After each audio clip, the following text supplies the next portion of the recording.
what a wonderful body of work, 20 years of experience, over 20 years of experience in helping people transform their lives. I think the highest act of self-love is staying congruent to your gift. The more you just tell the world, I want to be a singer, the world just tells you. The world will give you the thing you ask for. Just most people are too afraid to ask. I mean, you talk about this. You said your superpower is asking the questions. Yeah. The transformative questions. Yeah. Brain is not designed to experience stimuli as frequently as we experience stimuli. It's actually called vicarious trauma, which means I could talk to you about your trauma, a trauma I did not experience. Yeah. And I can go home with the symptoms of your trauma. Mm-hmm. You end up having a conversation with your father. Yes. And you said in this conversation, you needed to set some boundaries. I told you, the first act of self-love I remember doing is telling my dad not to hit me. Like, I don't think I loved myself until that moment. Or at least I don't think I acted as though I loved myself until that moment. Yeah. You said successful people ask really great questions of themselves. There are two questions you need to check in on every single day. First question is, who am I? And the second question is, who am I becoming?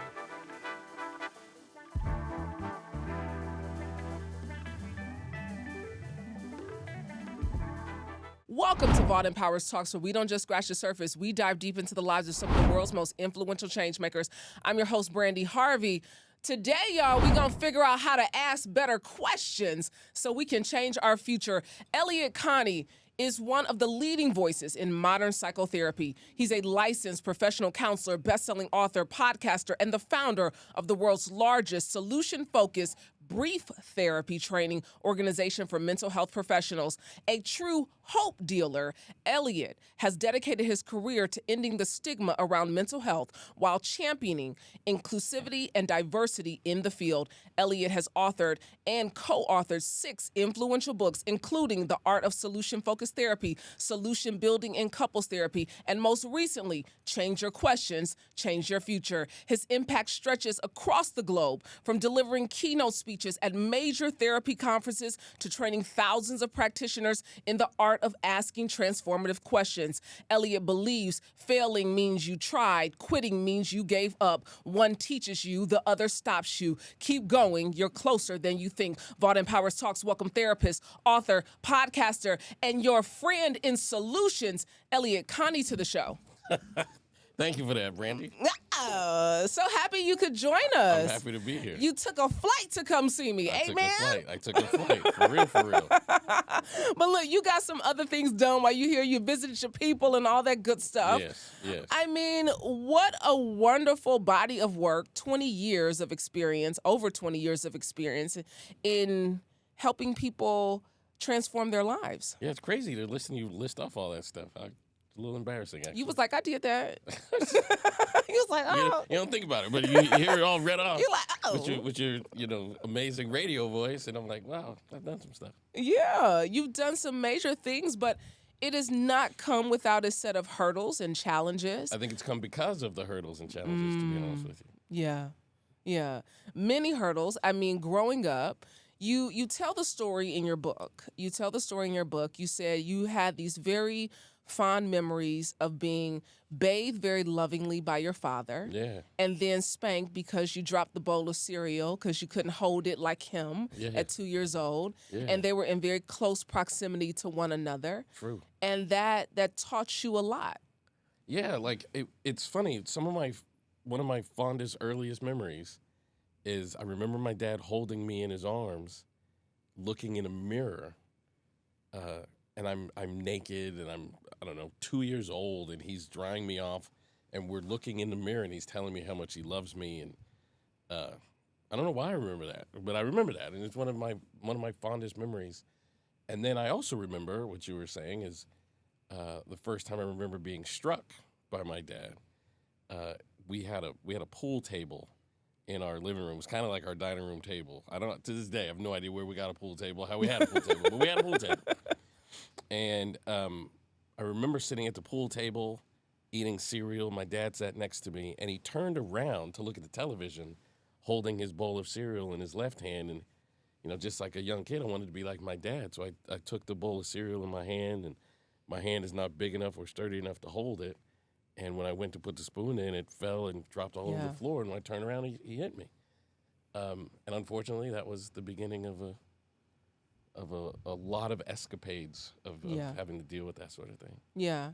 You talk about how it really shaped your ideas of lies and fear and anxiety for most of your childhood that really took you into your, young adult life to college. Yeah, like I grew up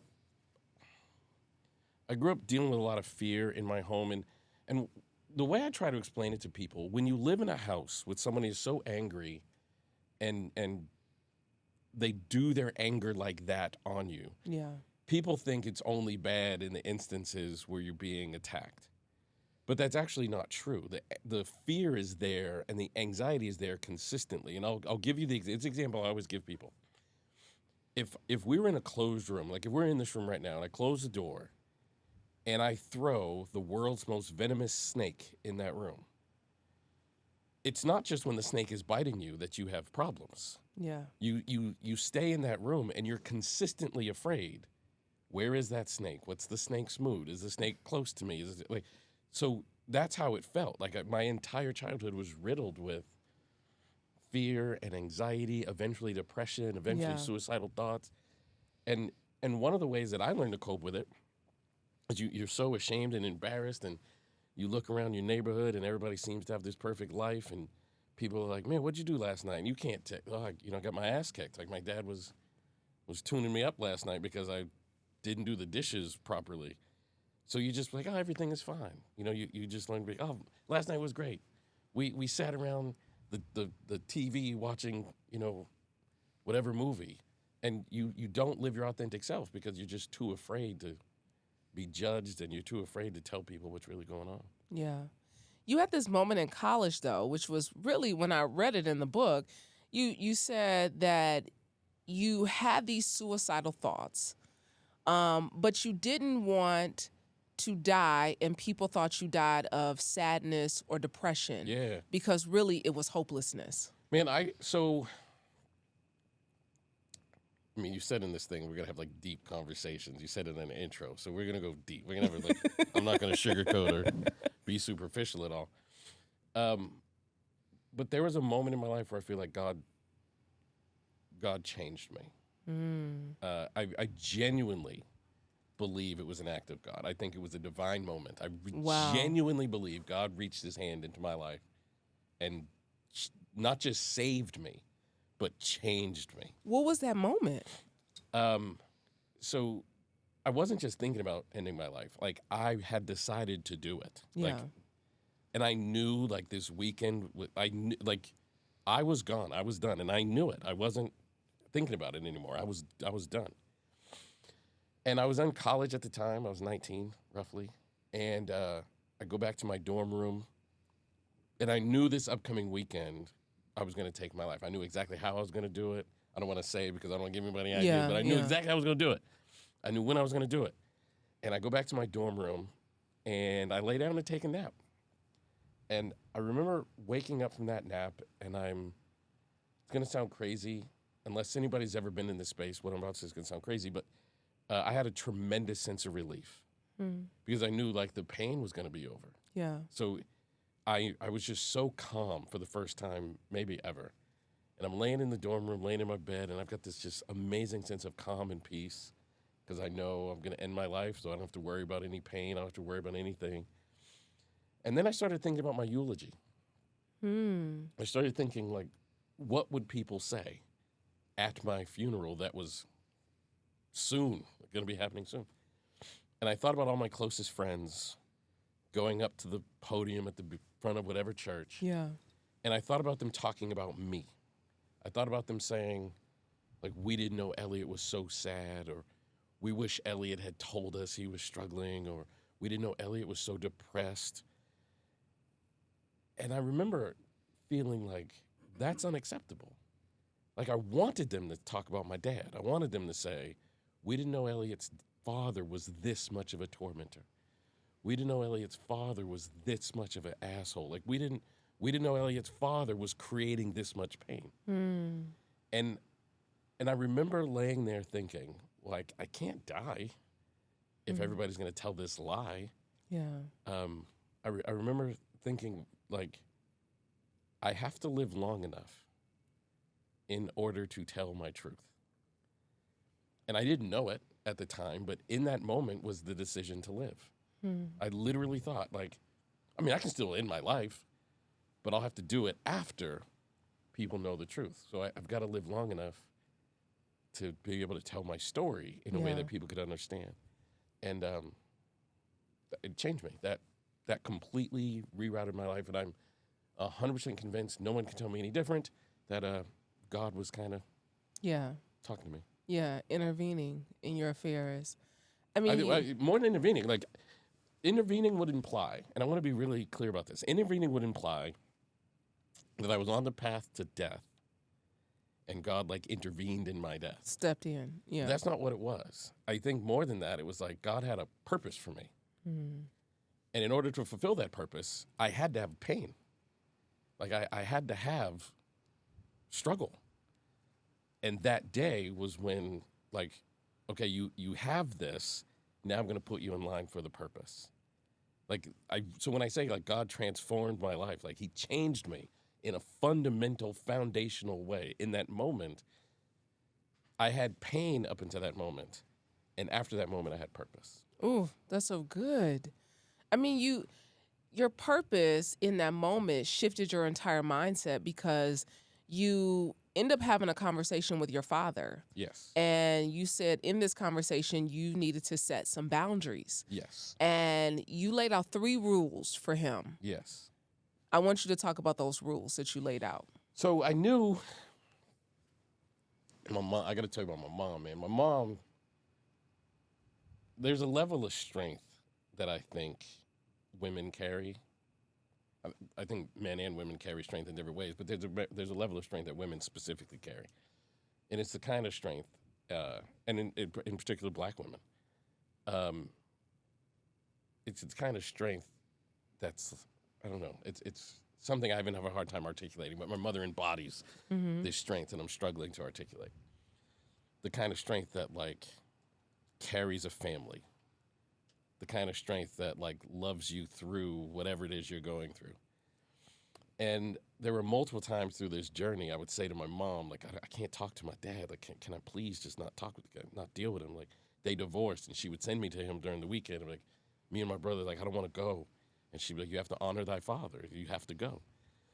So now I'm at this moment, and I said to my mom, like, I can't do it anymore. And I'll never forget, I told my mother that. I said, Mom, I can't do it anymore. I cannot live with this man in my life in the way he is. I need to, like, do something about this. So I don't want to talk to him anymore. And I'll never forget, she never said yes or no. She literally just closed her eyes and she went.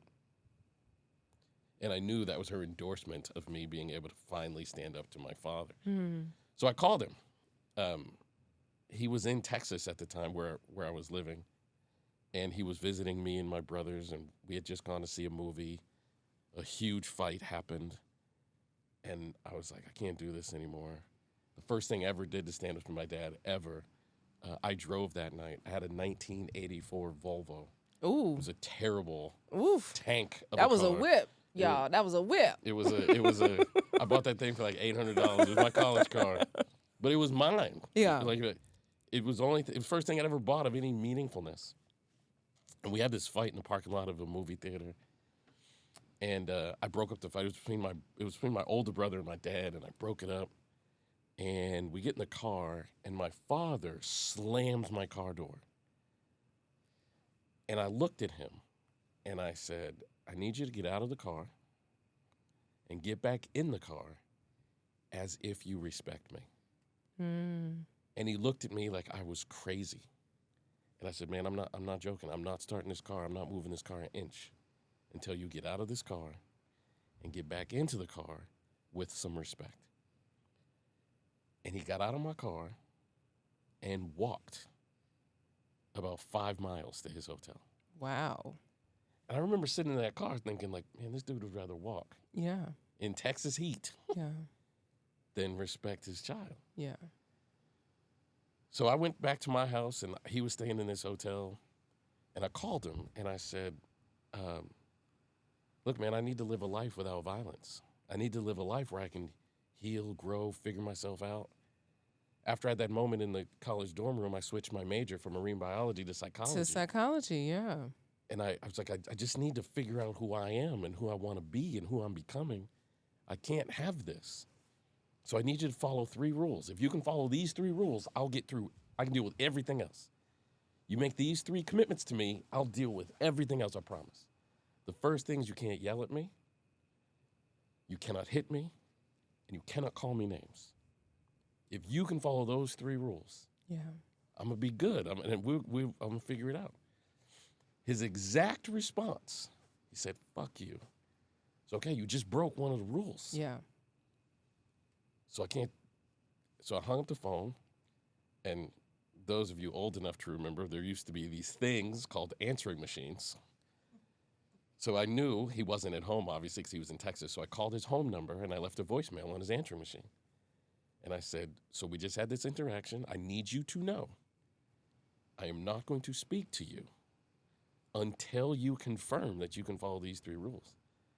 And I'm not playing.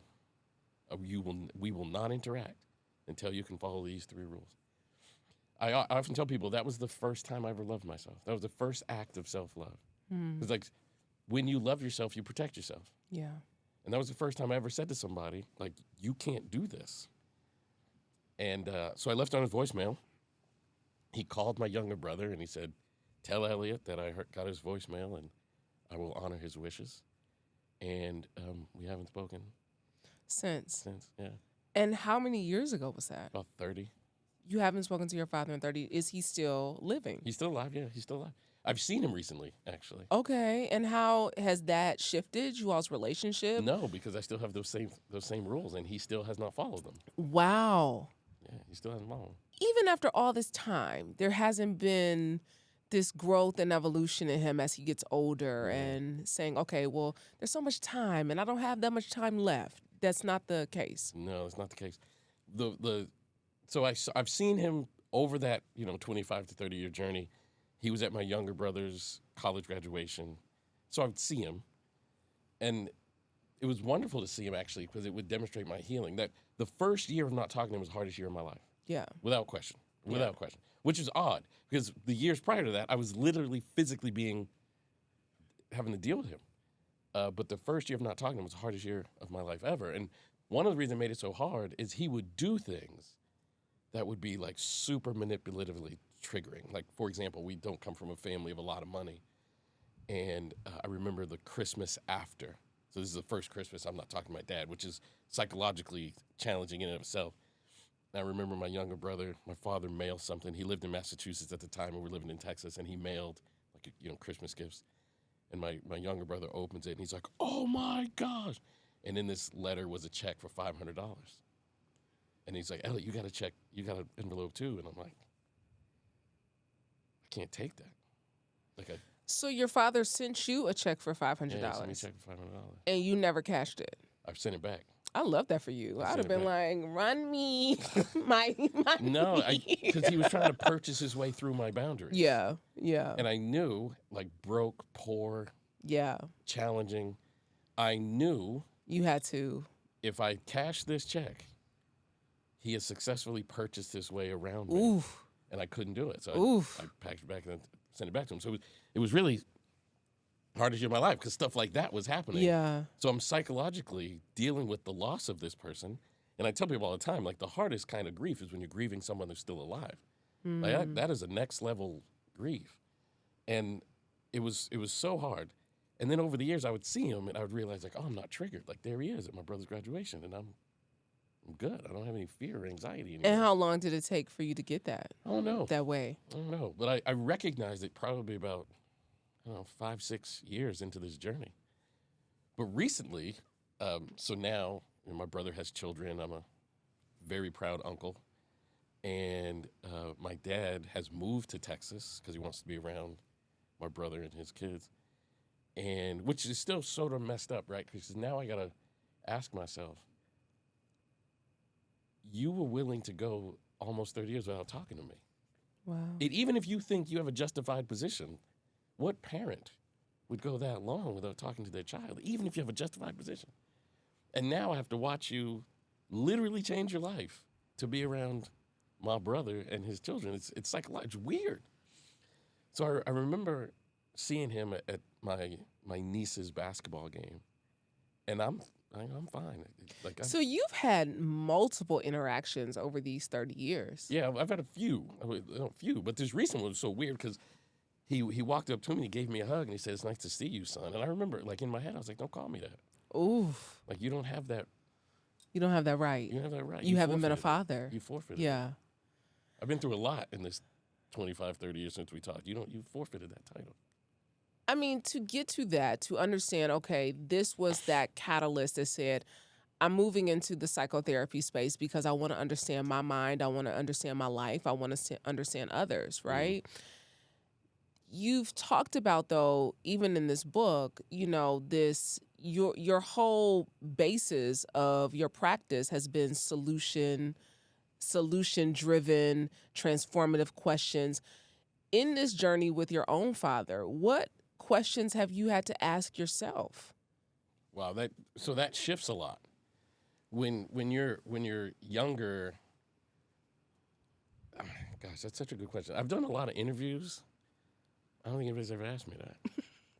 We different over here. Elliott. I'm different. Yeah.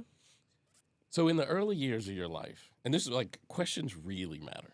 They do. Like how you ask questions of yourself, I can determine someone's mental health, the quality of someone's mental health, just based upon the questions they ask. Not even themselves, because obviously I can't hear those. But if I follow you around and I listen to the questions you ask other people, I can tell the quality of your mental health. Yeah. So when you're young and you like come home and your father's so angry with you because you got a C, or because you struck out at a baseball game, or because you spilled milk, literally. Those are all circumstances that led to me being physically attacked by my dad. You start asking, what's wrong with me? Why aren't I like everybody else? How come I can't get this figured out? I'm a pretty bright guy. I've got some education to demonstrate that, but I'm terrible in math. Like, math is just not my thing.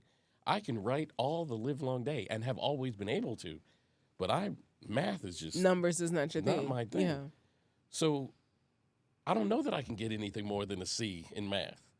But when your dad is beating you, come home and you're like, why can't I figure this out? Instead of recognizing I have strengths and it just happens to not be that. So the early questions are destructive. The early questions are like, what's wrong with me? Why aren't I like these people? And that does not lead to confidence, strength, resilience. What changed for me, and I'm telling you, that moment laying in that dorm room, I started to look at me differently, because once you make a decision, your brain is an unbelievably powerful thing. And once you make a decision, and my decision was, I'm going to live long enough to tell this truth, you start looking for opportunities to live. You start looking for excuses to live. And I remember the questions that I would ask myself changed. First, most powerful question I ever asked myself in that moment, I remember it like it was yesterday. I was in the dorm room. And I asked myself, how do you know that you can do this? Right? The really shifting question. And I remember my answer was, because I haven't died yet. Like, I've lived through this for like 19 years of my life. So when I asked myself, like, how do I know that I can do the thing that I just promised myself I would do? How do you know you can do it? Because I have evidence that I can do hard things. Yeah. And I started asking myself, like, what'll be a sign to you that you're doing it well? Like, what would you notice that would tell you you're living your life in a way that is congruent to outliving this struggle and telling this story? You start asking yourself, like, what's right with me? Like, I spent so much of my life so hyper aware what's wrong with me. I remember once I had this professor, Dr. Marilyn Pugh, if she's ever able to watch this. I remember I just switched to psychology, and I'm sitting in this back of the psychology class, And I was kind of a goof-off kid and never really took school seriously because why would I? And I remember sitting in the back of the psychology class. I was only in college because I was a good baseball player, and baseball, like eventually graduating from high school, you can't keep playing high school baseball, so the next place we're going to play baseball was in college. And I'll never forget, I was sitting in Dr. Marilyn Pugh's class, and she was handing out paper. She was handing out the last paper we gave, and, you know, those of you old enough to go to college where you actually had the paper, at the top of the page was always a grade. And this paper didn't have a grade on it. It just said, "See me." And I was so scared because I knew, like, she has discovered that I'm not college material. And I really knew that. I knew, like, she's going to tell me you don't belong here. When you get beaten as well as often as I did as a kid, and you get told things like you're never going to amount to anything and you're a piece of shit. And, like, these are things my dad would verbally tell me. You don't think you deserve anything. So I think I'm in college kind of masquerading as a college student. It never dawned on me that I belonged there. Now I get this paper that says, "See me" on it. So I wait on all the other students to parade out of class. And I go up to her and I say, "You said see me?" And she said, "Yeah, like, come for a walk with me." And I walked her back to her office across campus. And we get in her office and she sits down and she said to me, "Do you know you're a good writer?" And I was like, "What?" She said, "Yeah, you're a really good writer." She said, "Elliott, I'm a university professor. The class you're taking, I have to teach 3 installments of that class. Each class has roughly 30 students. So when I assign a paper, I have to read 90 versions of that paper. And it's redundant. It's repetitive. It's not fun. It's boring. But when I read your paper, it's different. It stands out. I always wish that your paper was a little bit longer because I like reading what you write. Have you ever thought about what you're going to do in your future?" And I was like, "No." She said, "Well, you should think about it because I think you have a bright future." And I remember walking back to that same dorm room thinking to myself, like, another powerful question. Yeah. I started thinking to myself, my dad has told me my entire life I was a loser.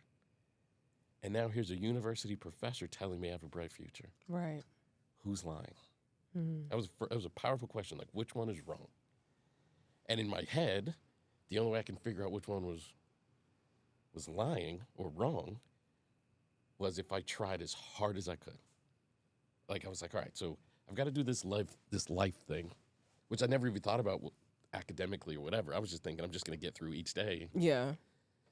It's like, but I got to figure out which one is telling the truth. So the only way I can figure out that to answer that is I'm going to give this academic thing everything I got. Like, I'm going to really, really work at it. And that semester I got a 4.0. And I was like, my dad was wrong. And if he was wrong about that, Imagine what else. what else was he wrong about? Yeah. And I've never struggled mentally in the same way. Yeah. You said successful people ask really great questions of themselves. They do. Yeah. Yeah, successful people talk differently. Successful people ask questions like, what do I want? And they're really honest with that answer.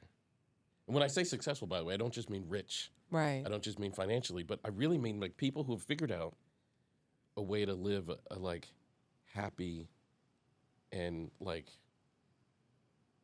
peaceful life, a life that's in line with who they are. Yeah. Successful people ask themselves, what do I want? Successful people ask themselves, how do I get there? Successful people notice no one has ever done something before, and they get excited about being the first one to do it, instead of thinking that no one's ever done it before means it can't be done. Successful people ask and are really honest with the way they talk about their future. Yeah.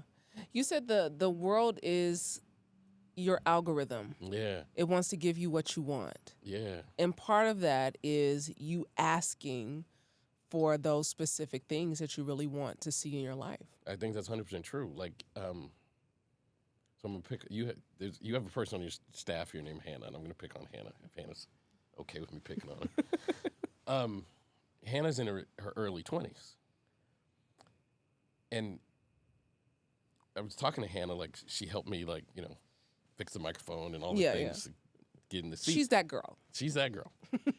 and asking Hannah like what she wants to be, and she's like, so many things. And I purposely said, but which one the most? And she eventually said singer. The more you just tell the world, I want to be a singer, the world just tells you. The world will give you the thing you ask for. Just most people are too afraid to ask. Because most people are afraid of rejection, disappointment. But when you just say, look, I want to be a singer. And I'm willing to accept the hardships that come along that journey. But I want to be a singer. Crazy stuff happens. Like you just get in an elevator with like a music executive. Yeah, And they're like, yeah. hey, will you come to this? It's crazy. Yeah. And to be honest with you, I think the algorithm is always working in our favor. In our favor. Always. For sure. But when you don't say, I want to be a singer, you don't notice the clues that have just happened to you that you want to be a singer. Like when you're not tuned in, you don't pick up the frequency. Yeah. So I want her to be like, I want to be a singer. I don't care who that disappoints. I don't care who that upsets. I don't care where that takes me. And I don't care what you're going to bring to me. And you know what's so crazy, Elliott, is that Hannah sits in this studio every single week. And this is the first time I've ever heard she wants to be a singer. That's crazy. Absolute first time. That's great. I've heard modeling. She said that to me. I've heard, things in the creative. Movement director. Yeah. I'm a creative. She said all that. But I purposely said to her, which one the most? Never have I ever. And she said singer. At 23, I would be like, look, for the next 5 years, obsess about it. Don't do anything that doesn't move you a little bit closer. Yeah. And I'll tell you a story about my life that is in line with this. Like the algorithm wants to give you what you want. You just have to really pay attention. Yeah. Now, I told y'all, grew up poor. Like very financially. Actually, I shouldn't say that. John Hope Bryan says, poor is a mindset, broke is a circumstance. So grew up broke. Mm-hmm. And I got a job towards the end of my college career. Hannah, I'm going to bring this back to you, Hannah. Hannah did not know she was going to be the topic of this interview today. No. But to tell you how valuable what Hannah has is, I'm 48 years old, and I own and have founded a company that's worth multiple millions of dollars. I've achieved a lot in my life. I would give it all up tomorrow to be 23 years old. Like that's how valuable the youth she has is. Oh my God, I would never go back to 23. I would give it all up to have those years. Me, God. I don't want to be 23. I don't want to be who I was at 23. You just want the youth. I want those years back. Yeah. Right? Yeah. So I'm towards the end of my college education, and I got a job working at a brain treatment center. Wow. Okay. And part of my duties at that job is I would drive the company vehicle, and the people staying at the brain treatment center every Saturday would go on like a field trip, and I would be the driver in the company van taking them to this field trip. So this one particular day, I drove them to the field trip thing they were doing, dropped them off, and then I went to go have lunch by myself. And I parked at this restaurant, went into the restaurant, ate, came out, and I'm pulling out of the vehicle, and the mirror of the company van hit the car next to me, which was this beautiful Lexus SUV kind of car that I would dream about as a kid who was broke at the time. And it left a dent. And I was like, man, I'm gonna get out of here. And I looked around. I was like, that's just wrong. Yeah. So I wrote a note. Like, I got to go back to work, but I wrote a note. Here's my phone number. I'm the person who put this dent on your vehicle. Call me. 2 days later, the guy called me.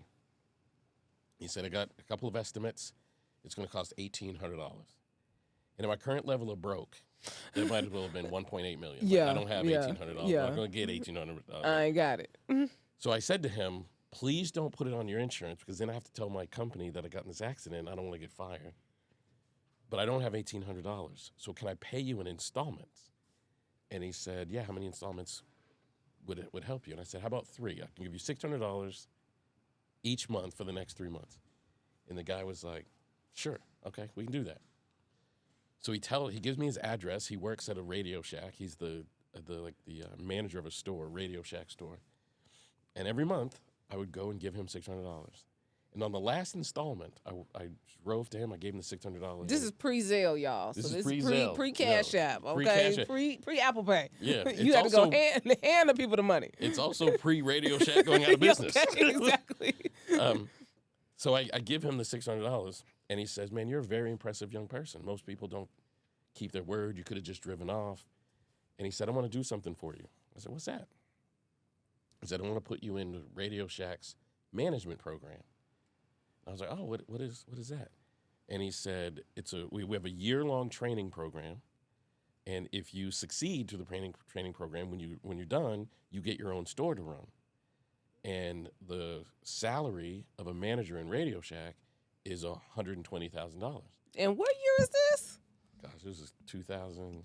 No. Yeah. This is like 2000. Okay, yeah. Yeah, it's like $120,000. That's a nice, that was a nice salary in 2000. And he said, and the good news is, you get the $120,000 salary while you're in the training program. It starts immediately. And he said, there's a cohort starting in like 2 weeks. I could just put you in it. And I was like, oh my God, like I don't have to be broke anymore. I can take care of my mom. You get some freedom. I get some freedom. And I went home. I told my mom what had just happened and I have the opportunity to start this job. Now I told you, my mother has a level of strength that is, she embodies that strength that I think a woman carries. And she said, but what about you becoming a psychotherapist? And I said, but this would change everything. She said, don't worry about me. You got to do what's right for you and what's right for your future. So I prayed about it. And I talked to my friends, and I told my friends I wasn't going to take it, and they all thought I was nuts. Yeah. They all thought I was crazy. But I turned it down. I told the man, like, turn it down. But that was a decision that was congruent to becoming a psychotherapist and incongruent to going into retail or whatever would have distracted me from what my purpose was. Years later, I have a very successful therapy practice, and I'm writing books, I'm traveling the world. I go into a shopping plaza near my office, and I see a sign that says Radio Shack going out of business. And I looked at it, and I was like, wow, I have a company that's worth like 7 figures. And it's growing, and my future looks bright, and all these things. If I had taken that job, I would have had a $100,000 salary for however many years since that moment. And I'd be looking for a job right now. Looking for a job. I'd be looking for a job right now. And when I see people like Hannah, I'm like, if you just stay focused on being a singer, you might have to eat ramen noodles for longer than you want to, or you might have to live in that 1-bedroom apartment for longer than you want to. But the world will do something to be like, because you kept focusing on that gift, here is now the reward. I mean, Elliott, this is how I feel about Vault and Powers Talks. You know, this is why I keep showing up every single week. Right. You know? Right. It's because I know that there is a new level, a new door that is going to open because I've been consistent, because I've been faithful, because I've stayed true to the thing that I know I want to do. But even aside from that, like, for things like Vault and Powers Talks, I think your purpose is even higher than just what your reward come on would be. now. Like, when I sat down, one of the first questions I asked you was, have you had any other psychotherapists? And you listed some other psychotherapists you've had. And I'm sure the other psychotherapists are telling their journey in mental health and why it's important and all that stuff. There is a 100% guarantee that someone has sat down at their computer, been scrolling on YouTube, came across your page because it showed up as a suggested thing.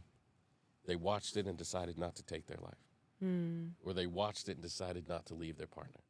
Or they watched it and decided they need to get sober. Like, so things like this have such a higher calling. Yeah. So, like, showing up, it really, really matters. Yeah. And there will be things, like, people will offer you things that drift you off your path a little bit. And I would say the most important thing you could ever have, I told you, the first act of self-love I remember doing is telling my dad not to hit me. Like, I don't think I loved myself until that moment. Or at least I don't think I acted as though I loved myself until that moment. I think the highest act of self-love is staying congruent to your gift. Yeah. I think it's the highest act of self-love. Yeah. So why were you gifted with the ability to interview people the way that you do and to have the vision to create the thing you created? Don't know. But I think since you do have that gift and you're aware that you have that gift, you have a responsibility to, like, I have to live my life in a way that is in line with and in congruence to, this is my gift, and I will share it with the world. I mean, you talk about this. You said your superpower is asking the questions. Yeah. The transformative questions. Yeah. And it's been helpful not only in your own life, but in your practice and building your business and helping your clients. Right. And I believe one of my superpowers is listening. I'm a great listener, right? Mm-hmm. And so I know that when people sit in this seat, that my job is my curiosity, of course, because I have to ask those questions, but it's also the curiosity that leads into, like, I have to sit here and listen to what the person is saying and be really, really interested in it, right? Are you aware of Albert Einstein's quote about curiosity? No, what is it? He said, "I have no great talent. I'm only passionately curious." I really believe that is really it. I'm just curious. And even when I meet people out, like, they're always like, "Girl, are you the FBI? Like, you be asking all the questions." And I'm like, I'm not the FBI. I've just always, even my driver the other day, I was going to an event and my driver was like, "Am I being interviewed right now by you, Brandi?" And I was like, really, it's just, I'm just curious. Like, I'm really curious about people, their journeys, their lives, what they've gone through, the adversities, the hurdles. Like, I really am interested. And I think that speaks to so much of how you have created this solution-based, method of therapy, of getting people to ask themselves those type of questions that shift their mind in their life. I think it's true. Well, to be fair, I didn't create it. What did I do? I evolved it. When I went to graduate school, knowing God sent me here. Like, I knew it. Wow. Like, when I was in undergrad, I knew that I had just experienced this transformation in the moment I explained earlier, but by the time I got to graduate school, I was very aware this is what God wants me to do. But I don't know if people are prepared to hear this or not, but when you go to graduate school to become a psychotherapist, they don't teach you how to be a psychotherapist. They teach you just a bunch of theoretical nonsense. They make you read research, which is nonsense. They make you memorize who created therapy approaches and the places they did it and the dates that they did it, which doesn't help you heal anybody. But I had just been through my own healing journey. I knew, without a shadow of a doubt, the single most powerful thing on someone's healing journey is hope. I knew that. I was very aware of it. I didn't need to be taught that. I learned that through the school of hard knocks. I learned that through my life experience. So then I go to school, and they're not talking about hope. They're talking about, like, how to diagnose people with depression and anxiety. And I found myself with a very powerful fear. And my fear was, if I listen to you people and I start looking at my clients through the lens of their problem, then I'm going to relearn how to look at myself through the lens of a problem. And the last time I did that, it almost killed me. So I'm not going to do that. I'm not willing to look at somebody as a problem. And one of the most powerful things I realized through my own healing journey is there is no such thing that, like, this is so important. I want everybody to understand this. There is no such thing as a perfect person. And I think nobody would really argue that. There is no such thing as a perfect person.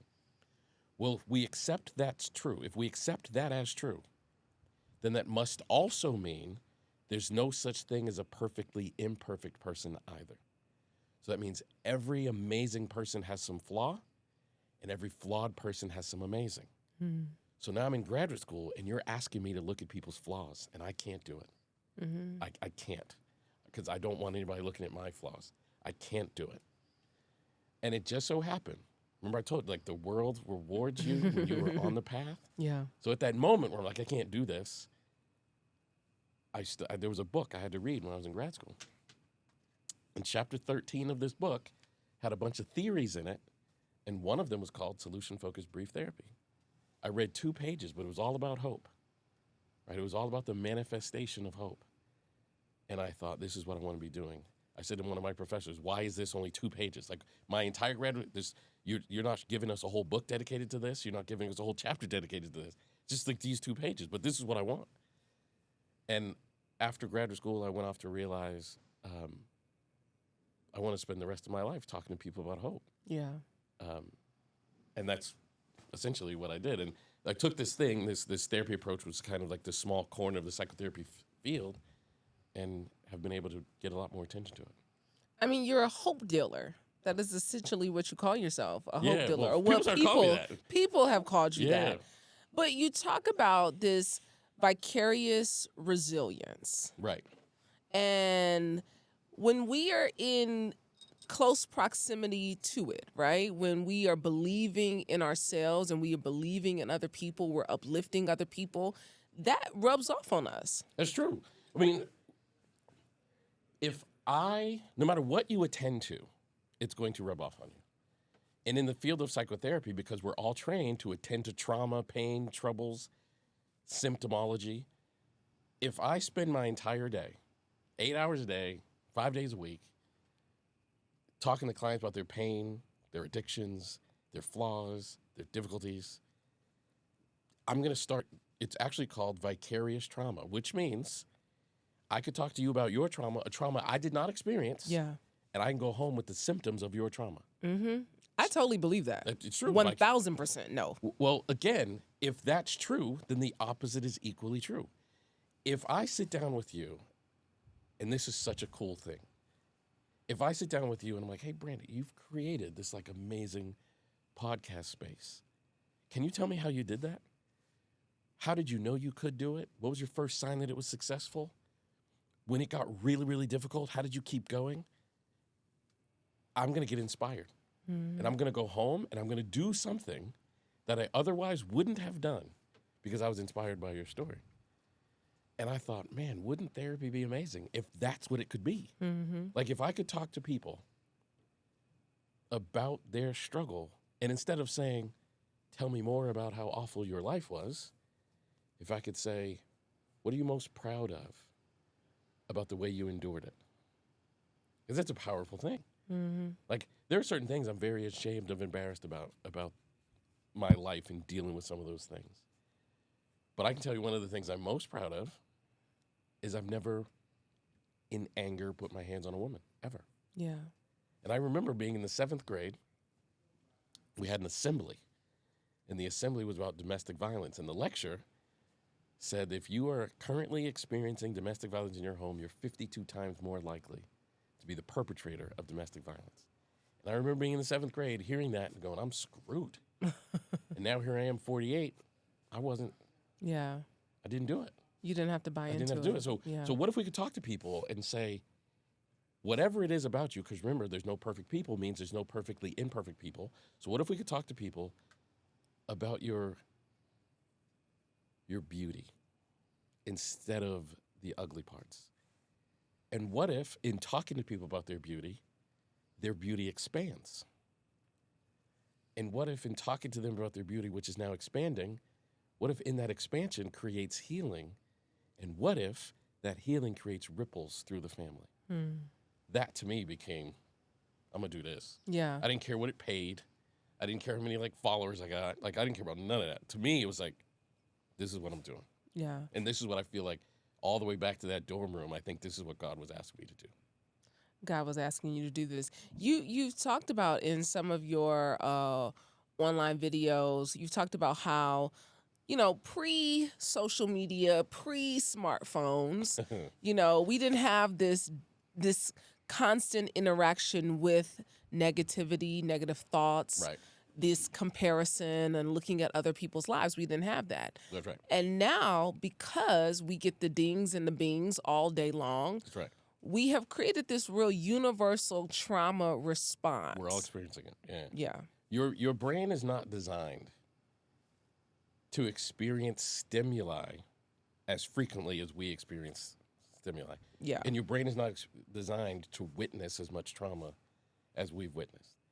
Now, I was picking on Hannah, Hannah being 23, and what's the gentleman's name? Dom. Dom. Mm-hmm. Dom's not that much older. He's 31. So what I'm about to say is going to be funny to them because they grew up in this ecosystem. But I can remember being in high school, and I graduated from high school in 1994, and my history teacher was talking about, the 1960s and whatever. And he was like, one day, we all turned on the television, and we watched a man murdered live on television. And we were like, what? What are you talking about? And he was talking about when Jack Ruby shot Lee Harvey Oswald on the news, because the news was covering him being moved from the jail to the courthouse. And Jack Ruby walked up to him and shot him. The whole world saw it. I was like, that's crazy. So now think about these two people that I was just refreshing, 31 and 23. How many murders have they seen on YouTube, on social media? Your brain's not designed to consume that. And even if you're like, man, I'm not going to log into the stuff that shows me that, the world has now evolved to such a way that the news will chase you. Mm-hmm. Like, I will get a ding that says, breaking news, insert whatever. And your brain is not designed to deal with that. No. To the degree that we have it now. Like, you literally cannot escape witnessing trauma. It's crazy. So what's the universal trauma response that we might not even recognize is happening to us all? We are significantly, like the two things that are like every single person is dealing with this on some level, and that wasn't true a generation or two ago, is we're all anxious and we're all depressed. We're all anxious and we're all depressed? We're all anxious and we're all depressed. Okay, come on, Elliott. It's true. Even for somebody like me who's like, oh, I'm not depressed. I don't have anxiety. Let me give you an example. Yeah. Okay. My mother would literally kick me out of the house every Saturday. Every Saturday, I would wake up. My mother would feed me breakfast. I want to see your face. You go out and play with your friends and do whatever. My mother had no clue where I was. No. Yeah. The equal mom today will have anxiety without knowing where their children are. Because we now have apps that can say, like, I follow you. Like, I can GPS where my son or daughter is. If that goes off, that parent will instantly have anxiety. Mm-hmm. An anxiety that my mother did not know. Right. Right? So I'm not saying every person is an anxious person, but we all have a window to anxiety now that we did not have before. I when you say it like that, absolutely. Yeah. And the other thing, what I'm saying about depression, it is really easy to feel like a successful person. When we came onto this podcast, you rattled off all these accomplishments. And there are times I feel like, man, I'm pretty successful. I've done some things, like I'm kind of doing it. And then, so I have a very successful friend in the business world. I have several friends in Hollywood, they're very successful people. And one time my friend was like, hey man, we're going to this meeting. And I was going to the meeting too. He knew I was coming to the meeting. He was like, you want to fly with me to the meeting? I was like, yeah, cool. He's like, cool. I'll send you the flight details. Like, no, man, I'll book my own flight. He's like, no. I'll send you the flight details. And I got onto a private jet and flew to where I was going. And then it's so easy for your brain to start doing comparative things. For sure. Like in my normal life, I feel wildly successful. But when I enter into this space, I feel like I'm not successful at all. Oh my God, Elliott. I go sit around my dad. I'm like, nothing has happened in my life. Exactly, right? So, and we've always had that. We've always had that where you go around somebody. But now what we have is I log on to social media, and now I can see constantly. Everybody's highlight reel. Exactly. Yeah. And what happens is you depress. Yeah. You mood de-escalate. For sure. Because you felt like you were okay, and then you see that person. Man, they're 48 years old and they have a six-pack. I've been using my age as an excuse, but that person's 48, they have a six-pack. Yeah. Or that person's 48 and they just sold their company for $600 million. I'm 48 and I feel like my company's just getting rolling. And you have to be so grounded and so centered to counter these things. But because of these devices and our access to them and the 24-hour news cycle of trauma, like there's not I don't get a single notification that says, breaking news, Brandi just started an amazing podcast. You should go listen. Like you don't get that notification. Right. Breaking news, 3 firemen just saved a cat from a tree. You don't get that. But we get murders, explosions, war, literally war. We're not supposed to access that. Your brain's not designed for that. Yeah. I mean, as we evolve, you said that how we show up changes. Yes. And we should be asking ourselves, how do I want to show up right now in this season of my life? That's right. And I think I started asking myself that for sure when I turned 40 years old. I was like, okay, what do I want to be in this season of my life? How do I want to be? How do I want to show up? And 40, we started Vault Empowers Talks. That's great. At 40. Congratulations. Thank you. At for 40. having me, actually. Yeah. So now, I'm 43, and I think now I'm asking myself that every year. How do I want to show up? So when I read that, I was like, oh. I want you to ask yourself that every day. Yeah. I think there are two questions people need to ask themselves. There are two questions you need to check in on every single day. First question is, who am I? And the second question is, who am I becoming? Every day. Every day. You need to know that every moment of your life. Who am I? And you need to, who am I is important because it should give you a sense of gratitude. I think as people start to evolve, we become more entitled and like, I got to remember, I prayed for this. Ooh, come on, Elliott. I prayed for this. It's not always perfect, but I prayed for this. And I was talking to a celebrity friend of mine recently, and I was explaining to her, like, so she had an opportunity, and she felt like the opportunity isn't as big as it should be. And I said, but you prayed for it. Like, when you were 20 years old, just getting started in this career, you prayed for that. If you reject this, you're telling God, do I need to continue to give her prayers? Ooh. Because you're rejecting, you prayed for it, I gave it to you, now you said no. So why would I give you the things you're praying for now then? Hold on, Elliott, rewind the track.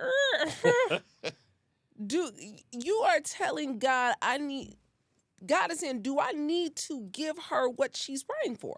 Correct. Because if I'm 20 years old and I'm praying, and you know how we pray when we're desperate, like, I just need one shot. I just want one shot. Give me one opportunity. Mine was usually, God, I promise I'll never do this again. I was like hanging over the sink or the toilet. I promise, God, I'll never drink again. But when you pray for things like I want to launch an amazing podcast. Vaulting Powers talks like, God, just let me, in the beginning, it's if you could just let me make $2 doing this. Yeah. And then all of a sudden you're making millions and people being influenced and people are following you, people paying attention.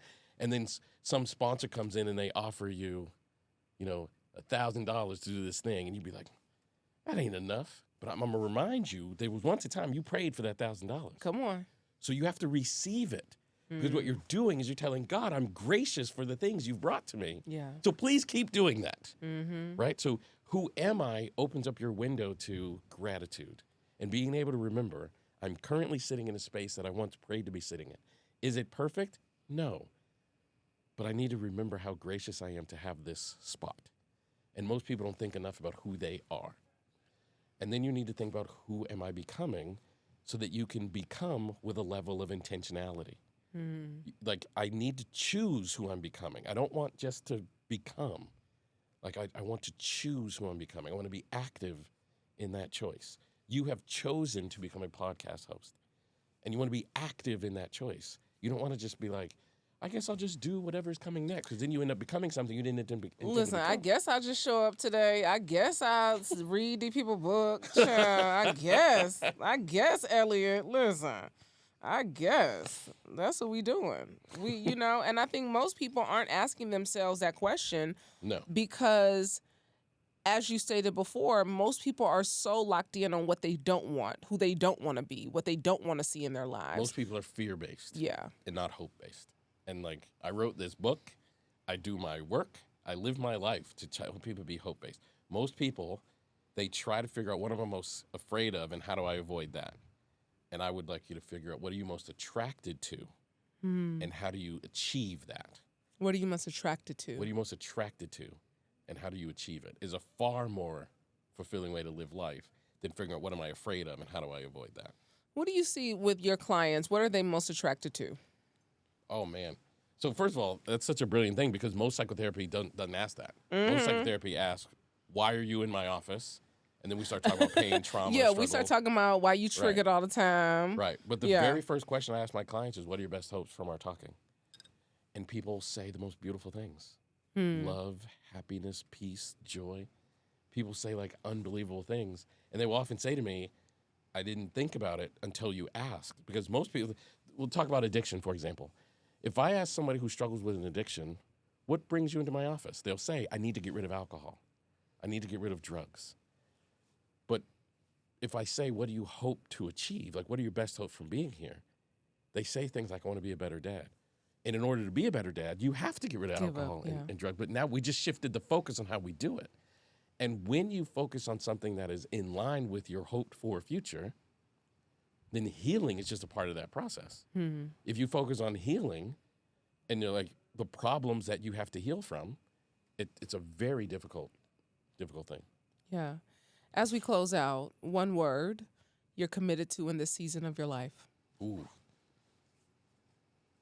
One word. I have to give you two. Can I give you two? Yeah. Love and hope. Love and hope. Why? I think the world needs more love. Yeah. And I think every human needs hope and they don't know it. Yeah. The world needs more love and everyone needs more hope. They just don't know They it. just don't know it. Elliott, thank you so much for joining us.